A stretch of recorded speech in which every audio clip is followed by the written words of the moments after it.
नमस्कार, माझे नाव ओम योगेश मुंगले. मी आता 10वी शिकत आहे. मी आज तुम्हाला 2 शब्द सांगणार आहे. ते तुम्ही शांततेने ऐकून घ्यावे अशी माझी नम्र विनंती. उत्सव 3 रंगांचा आभाळ यात सजला. उत्सव 3 रंगांचा आभाळ यात सजला. नतमस्तक मी त्या सर्वांचं ज्यांनी भारत देश घडवला, ज्यांनी भारत देश घडवला. सन्माननीय व्यासपीठावरील मान्यवर, वंदनीय गुरुजन वर्ग व येथे उपस्थित माझ्या देश बांधव, आज 15 ऑगस्ट आपण सर्वजण येथे आपल्या भारताचा 78वा स्वातंत्र्य दिन साजरा करण्यासाठी एकत्र जमलो आहोत. सर्वप्रथम तुम्हा सर्वांना स्वातंत्र्य दिनाच्या खूप खूप शुभेच्छा. 15 ऑगस्ट हा भारताच्या सन्मानाचा व अभिमानाचा दिवस आहे. या दिवशी 15 ऑगस्ट 1947 रोजी आपला भारत देश इंग्रजांच्या अनेक वर्षाच्या गुलामगिरीतून मुक्त झाला. आपल्या भारताला सहजासहजी स्वातंत्र्य मिळालं नाही. स्वातंत्र्य प्राप्तीसाठी अनेक स्वतंत्र सैनिकांनी आपल्या प्राणांची आहुती दिली.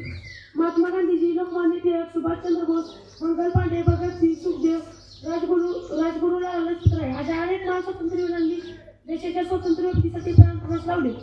त्या सर्व शूर स्वातंत्र्य सैनिकांमुळे आज आपण आपल्या भारत